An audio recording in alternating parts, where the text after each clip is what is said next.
wal bukkee dhaabannaa hojii kana duwwaa waaqayyo na barsiisee exposuriin qaburraa kan kana keessa jira. Kun immoo akkasii amma yoo ta'e ana dabalatee tajaajiltoota biyya kana keessa jirruudhaafi wanti guddaan isaa waan si aarsu lakkaa'urra waan si aarsine yoo lakkooftetu lakkoofsisaa xinnaadha gatii ta'eedhaafi yeroo akkasii kan egaa ምናልባት yoo madarfameera atee maaster gochuu dadhabamellee beekanii dhuma wanta alarmi nama godhuu nama yaadachiisu qabaachuun gaarii gatii ta'eedhaafi anamman nagayetti baay'ee gammadeera natti toleera. Wanta dandeenyu hundumaatiin amma kan addana dhufan kun hundumtuu agargaawotaa gaggeessitoota Pastor Baqqalee irraa kan hafe baay'een keenya yaa inni umuriin isaa kana dargaggeessa gatii ta'eedhaaf inni baay'ee nu caalaatti fayyadamadhee yaada. Illee yeroo itti fudhachuu danda'a. Kanaaf kana inni isaa immoo umurii itti adeemaa jiru kana keessatti baay'ee gargaaradhee yaada. Innis nafu kanaaf tootaalii biyyichi wanta sirriidha. Waldaa keessatti gaa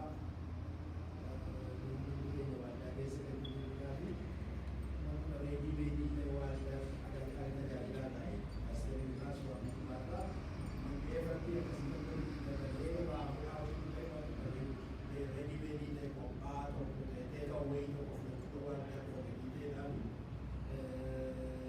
baay'een isaa yeroo ammaa kana irratti mata dureen kun baay'ee barbaachisaa.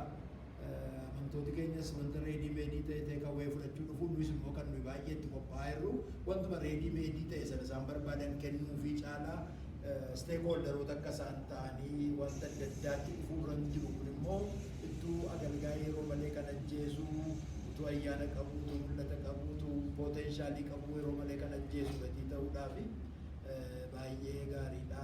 Waaqayyo si haa eebbisu. Wanta qabdu kan ammoo itti goonee raannee iskeejul goonee walii wajjiniin hojjechuu namoonni baay'een akka irratti fayyadaman gochuu hin dandeenya. Si wajjiniin jirrachuu barbaadeetanii taanki. Ameen.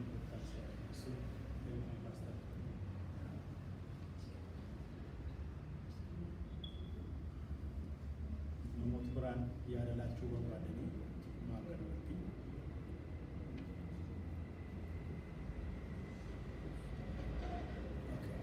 Pastor.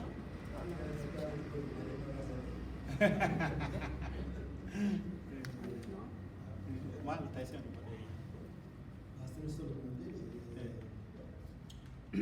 Rama reefu gara tajaajilaatti dhufanii carraa guddaa. Pastor Iyyaasuun Pastor Baqqaleen rifeensi keenya adda addeetti wayi umurii ta'a wayi waan tokko ta'a. Namni waaqayyo tokko torbee darbe keessaa utuu barsiisu waan tokko jedhe goddanyaa kun argee baay'ee huqqateera. Fuulli isaas namatti hin tolu. Naayetanii maal taate jedheenii gaafadhee. Waan na aarsuutu natti baay'atee waldaa keessaa kanaaf gara mana yaalaa deemeenii ilaalamee siraasaa hundii ka'een ture. Jaarsolii 8 keessatti argame coggaarraa koo keessatti.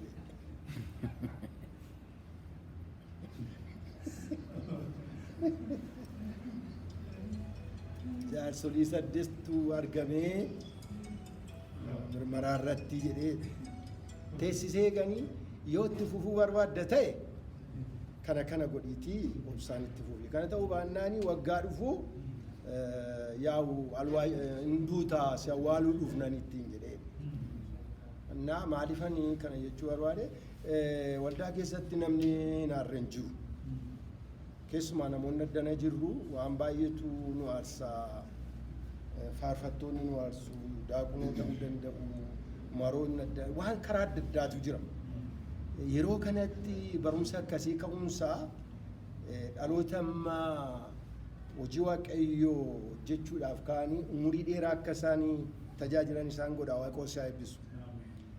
Namoonni baay'een yeroo isaanii malee tajaajila dhaabaniiru. Yeroo isaanis malees dhukkubsataa ta'aniiru.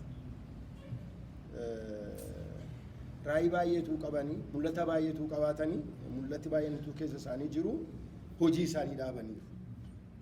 Baay'een immoo dhukkubsatanii kan sireetti galan jiru. Kanaaf kun Waaqayyoo carraa guddaa nuu kenneerra wanta ta'eef warra amma hojii Waaqayyoo hojjechuudhaaf kaka'aa jirru Waaqayyoon galateeffachuun nurra jiraata. Akkuma obboleessi koo immoo jedhee mul'ati kun keessa kee keessatti guddachaa deemtu irra jiraata. Dhaabannee sibsabaa guddaa, konfiraansii guddaa tajaajiluu keenyarraa namoota murtaa'e saba Waaqayyoo warra geggeessanii borojii guddaa hojjetu jennee warra yaadnu barumsa akkasii yoo baratanii karaa dheeraa deemuu danda'u wanta ta'eef inni kun waan guddaadha wanta ta'eef Waaqayyoo si haa eebbisu mul'ata keessa bal'isnee akkasitti fuftuu fi namoonni addana jirru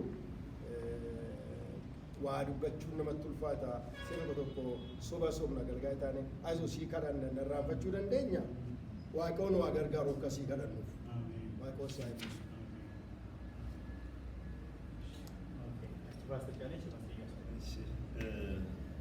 Gabaabumatti Waaqayyo si haa eebbisu jechuun barbaada. Silaay nutuu ijaaramee barbaade kottu kanarratti nu gargaari siin jechuus nurra ture. Waaqayyo immoo kan inni nu gargaare siin immoo nu kenne ati qabeenyaa keenya guddaa taate ba'aa keenya wajjin baachuu dhufuu keetii fi hundumti keenya Waaqayyo si haa eebbisu jenna. Ani riili an karaa gama kootii baay'een gammadee mul'ati si keessa jiru guddaadha. Mul'ata isa guddaa si keessa jiru kana garuu faakshinii kan godhu nuyiidha jechuudha. An akka kanatti ani yaada. Barumsi ga'aan jira, muuxannoo ga'aan jira, wanta baay'eedha wanta xiqqaafte waan gurguddaa baay'ee kaasteetti. Isa kana garuu piraaktikaalii ariitiidhaan hojiitti jijjiiruun kan irra jiru nu mataa keenya. Amma pilaanii baasaan ture. Waan kun waan gaarii waan ta'eef atamitti walii wajjin hojjenna isa jiru. Karaa sheerchii kun yaade, haala keessa jiru na yaade. Namoonni addana jiranii muuxannoo adda addaa baay'ee qabna. Laameera hojjechaa turre baay'eedha walii wajjiniin. Wanta baay'ee qindeessaas turreera. Akka wallaattis, akka biyyaattis, akka maalittis waan baay'ee gochuu dandeenya waan ta'eef waan kana baay'ee ani itti gammadeera jechuudha. Akkuma sila abbayin koo si kaasan wallama kana Yesuusii keessaa dhufe. Namooti baay'ee yeroo malee kan du'an yeroo malee mana ni ijaarratanii eegga xurataa ba'anii immoo bakkeetti kan gatamanii ofii isaanii ajjeesan baay'ee jiru. Isaan waan gaggaarii baay'ee kaasan. Kanaaf waamicha keenya immoo kan karaatti hambisu yeroo hundumaa aariidha. Wallaa wajjin aarii qabna. Akka biyyaatti aarii qabna, akka sabaatti aarii qabna, akka pilootiksiitti aarii qabna, barnootaan aarii qabna, waan barachuu dadhabe jechuudha. Aarii nuti baay'ata. Akkuma Afrikaatti immoo ilaalle amma aariin baay'eedha naachuraalii. Kuni baay'ee lammannumti nu akka kanatti teenyaa haasofnee wal wajjin dubbanne kuni hiikama baay'ee fideera jireenya koo irratti ani parsonaal yeroo yaadu. Warra kaanis akka kan waan biraa yoo dhiisi akka kanatti dhufnee yoo lagara iddoo kanatti walitti haasawuun keenya yoo aarii keenya baay'ee salphisaa jira. Kanaaf gumaacha bal'aa ta'e halkanii guyyaa kan akka kootti si duukaa dhaabachuutu nurra jira. Nu duukaa immoo uummata baay'eetu jira. Mul'ati kuni mul'ata baay'ee barbaachisaadha. Baay'ee mul'ata guddaadha. Mul'ata rakkina keessaa nu baasudha waan ta'eef deeggarsi keenya itti fufaa Waaqayyo si haa eebbisu. Si duukaa jira jechuu barbaada.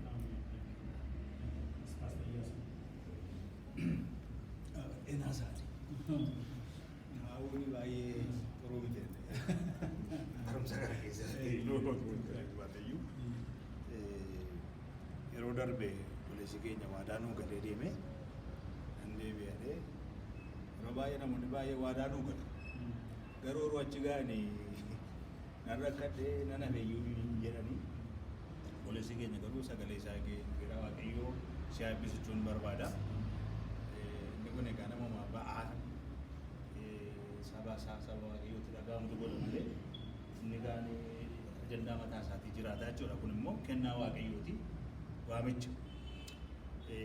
Barumsa kana tooni waggaadhuma 10 dura argadhe mataan koo kun hin addaatu. Hin addaatu jechuudha. Maaliif warra kaanii egaa wanta gurraacha'ee fi yaariin qaban jechuun miti. Bifa adda addaatiin si gurraachisuu hin danda'a wanta ta'eef.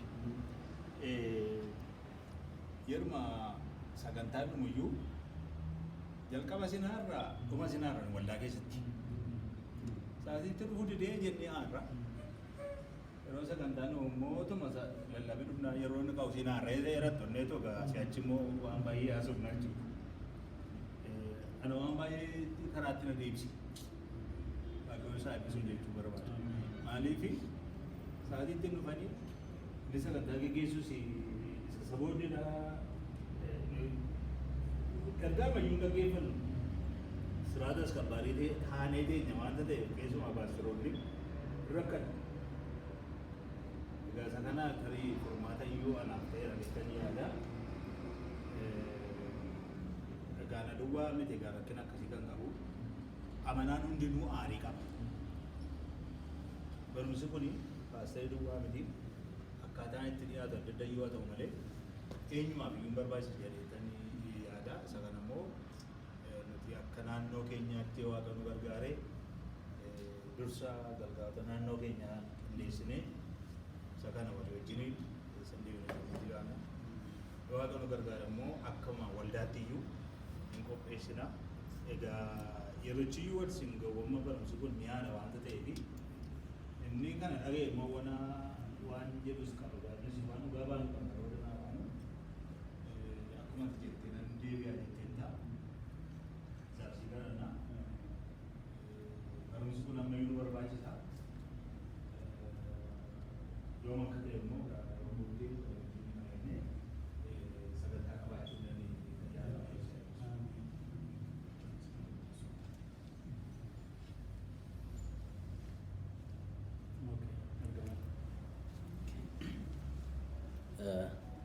Ulfaadhaaf waaqayyo sana eebbisu. Kanaaf of galchaa jedhu warri namoota gurguddoo abbootii keenya ta'anii tokko asuma gidduuma kanatti argamuuf carraa argachuu kootii fi garaa kootu baay'ee na gammade ergi silaati waaqayyoon galateeffadha. Kan biraas immoo paasteriin waamichuma kana akka hirmaannuuf carraama kana nu laachuu keeyyuu nan galateeffadha. Waaqayyoon isiinis waaqayyo si haa eebbisu. Wanti kan biraan immoo natti tole akkaataatti iddootti leenjiin kun jalqabee ta'uu kanan natti tole. Maaliifi haala akkuma masila poolisi haasa'e haala amma keessa jirru irraa kaanee rakkina keessa jirru karaa hawaasaa, karaa siyaasaa, karaa diinagdee, karaa barnootaa, karaa maalii amma nama carqii bututaa hodhu ta'eera waa'een keenya. Asiin hodhinaa, asiin tarsaa, paaster Garramuufaa, paaster Gaaddisaa faanis waan baay'ee beeku. Inuma nurkatti tatarsa'a. Alaas manaas wanti hundumtuu babbadaa jira. Maaliif kun ta'e kan jedhu ani amma na dhukkuba dhugaadha. Irriballee namna. Akkamitti kana sirreessuu inni jedhu immoo deebi'eemmoo dhukkuba biraa natti ta'a. Maal godhanii sirri annaawunsimentii maaliitiin kun sirrachuu danda'a inni jedhu baay'eetu na yaaddessa. Kana keessatu jirru kana jalqabuun keenya gaariidha. Asuma wantani kanarratti dubbachuu barbaadu akkamitti daddafnee iyyuu waan kana gadi buusnee gurrumti namaa kana haa dhaga'u barnooti kun akkamittiin nama bira akka inni ga'u gochuu dandeenya isa jedhu irratti kanarratti dafnee yoo hojjenne isa jedhuun dubbachuu barbaade tokko isa kana. Inni lammaffaan immoo dhimmi aarii kuni amma utuun isa kanatti iyyuu hin darbini iddoo gaariitti wanta hin jedhe kun yeroo baay'ee leenjii gurguddaa leenjii gaariin gaafa jalqabu gaaf tokko faranjoonni tokko dhufanii waa'ee mishinarummaa irratti leenjii bareedaa tokko nuu kennani kottu malee naan hin dhaqe gaafa naquu amma nuyi hin leenjii anammi keenya malee gadi bu'ee leenjisuun maaloon dhugee magala aadaa akkasiitu jira. Achi gaafa baanu leenjii bareedaadha miti jedhe leenjichi leenjii bareedaadha garuu ani meeshaa guddaa misaayilii qalameefaatti dhukaafame wayinetti fakkaate hin jedheen. Maaliifi amma gaafa boqqolloo irraa maalirraa simbira gaafa nu furrisatti darbanna miti kan simbiraati oofaa kanas qaranneetti darbanna maal jenna warri bineensa kan biraa eegan immoo qawwee masa tokko tokko kana dhukaasu. Leenjiin sun leenjii guddaadha garuu iddoo malee gad dhangala'e. Achumatti leenjisanii alaa dhufanii nu leenjisanii deemanii achumatti du'e wanti sun. Kanaaf kun immoo namoota jajjaboo namoota gurguddoo namoota mataa ta'an qabate. Diinillee tiksee mataa rukuta miti ani tikseen olonni bittimaa wal tikseen gaafa leenji'u soolonni walitti qabamu waan ta'eef iddoo gaariirra bu'uusaa bareessa kanarraa ammas waaqayyoo sinaa eebbisu. Akkuma kanatti immoo akkamitti gadi haa bu'u isa jedhudha. Inni kan biraan dhimmi aarii kun amma dhimma qaawwaa dhalootaa nu gidduutti uumaa jirudha. Durumaa ka'ee qaawwaa dhalootaa uumaa dhufe egaa akkaataa nu itti wal qabannu, akkaataa nu itti waaqa qabannu, akkaataa nu itti biyya qabannu, akkaataa nu itti bultoo keenya qabannu, akkaataa nu itti dhaloota nu gajjallaa jirus nu gararraa jirus qabannu wallaaluu keenyarraa kan ka'e qaawwaan dhalootaa baay'eetu uumamee miidhama guddaa nurraanis akka hawaasaatti akka biyyaatti nurraan gahaa dhufeera. Isa kana keessaa inni kun isa tokko. Akkamitti isa kana duuchuudhaaf hojiin irratti hojjetama jedheen al tokko jaarsa tokko Dambidolloodhaa Qees Gidaadaan kan barsiisaa turan iji isaanii baruma iji Qees Gidaadaa jaame sana kan jaame Obbo Caffoo Kuusaa moo warra jedhamanii seenaa abbootaan qoradhan ture tun qoradhuu nama akkasii jiradhanii gaafa natti mani ijoolleen isaanii jiru jaarsi kuniin jedhe maan isaaniiyyuu jiru jedhan eessa jiru ennaan guutee sooyyamaa jiru jedhan ganama ijoollee fudhadhee makiinaa fudhannee wayyaa bitannee iddoo sana gaafa geenyu jaarsiif jaartiin ganama dhaloota guddifnee barsiisnee wangeela lallabnee ija kee jaamaa kanaanii aneelee dugdatti baadhee daakuu baadhee sii qixxaa wangeela bal'ifnee hafuurattis foonittis dhalooti nuyi godhanne irra nu dagateedhan waggaa 90 wayii keessa jiru. Ganama kana isaanii sa'aatii 2 keessa sa'aatii 5 keessa achi geenye sireerra argisiisanii waggaa 3 kaasnee gaafa achi jaarsa kana haasofsiifnu aarii xinnoo tokkorraa kan ka'e bara waggaa 40 wayii gajjallaa sanatti gataman. Achi fuunee finnee gaafa kaawunsilii dargaggootaa gidduu dhaabnu bar tokko dargaggoonni waldaa dhaabannaa soomaaf sagada waggaa tokko labsine isinii kadhanne har'a waaqayyo jakootiin isiniin na argisiiseedhan iji isaaniin argu garuu hafuuraan seensi godhanii isiniin hin arge kadhata keenya waggaa tokkoof isinii kadhanne soomaaf sagada waggaa tokko nu deebi'eedhan maalirraan kana ta'anii lubi tokko Anfilloo akka dhaqan lubi tokko immoo Anfilloo kan jiran Dambidolloo akka dhufaniif jaarsolii yaada dhiyeessan lakkii lubinni Dambidolloo Ingiliffa beeka Amaariffa beeka asiin deemuu jedhan yaada dhiyeessan akkam akka jettaa jedhanii jaarsoliini balleesseera mallatteessii jennaan hin balleessine isinis yaada waaqayyoof ta'u dubbattan anis yaada waaqayyoof ta'u dubbadheedhan nan balleesse jettee mallatteessuu diddeedhanii achitti darbatan miindaan isaanii ji'atti birrii 3 ture ija jaamaadhaan muka yaabanii gaagura hidhuu boqqolloo haramuu achumatti waldaa dhaabanii dhaloota baay'ee horatan kanaaf abaarsas namatti fida keessa deebii boqonnaa 4 irraa isiniif jedhee waaqayyo nattaaree biyya sanan galtu naan jedhee Museen kan balleesse saba kan waaqayyo taare immoo Museetti aare isiniif waa'ee keessaniif jedhee nattaaree amma aariin kuni argitanii Museen waa mootummaa waaqayyo hin dhaala garuu eebba lafarraa isa waaqayyo isaaf qoodee dhabsiiseeraan biyyan galta jedhame sana karaatti haftaan qabu Museenis garuu isiniif jedhee isinitti waa'ee keessaniif nattaaree saba sanaan kuni rakkina akkasii rakkina dhaala dhaaluu eebba lafarraayyuu dhaaluu waaqayyo lafa keessaa qilleensa irraa eessaa eebba nuu qabaa kana dhaaluu akka nuyi hankaannu godhaa sabi sunis immoo akka inni abaaramu akka inni dheekkamamu taasisa waan ta'eef akkamitti irratti hojjennee waan gaarii kana lafa qabsiifnee waaqayyoonis of gidduutti akka nu gidduutti hafuurri waaqayyo ayyaanni waaqayyo qusatamu goonu isa jedhuuf sababii nu gargaaruuf fedheetanii kanatti baay'een gammadaa gaaffii tokkootu immoo keessa koo deddeebi'a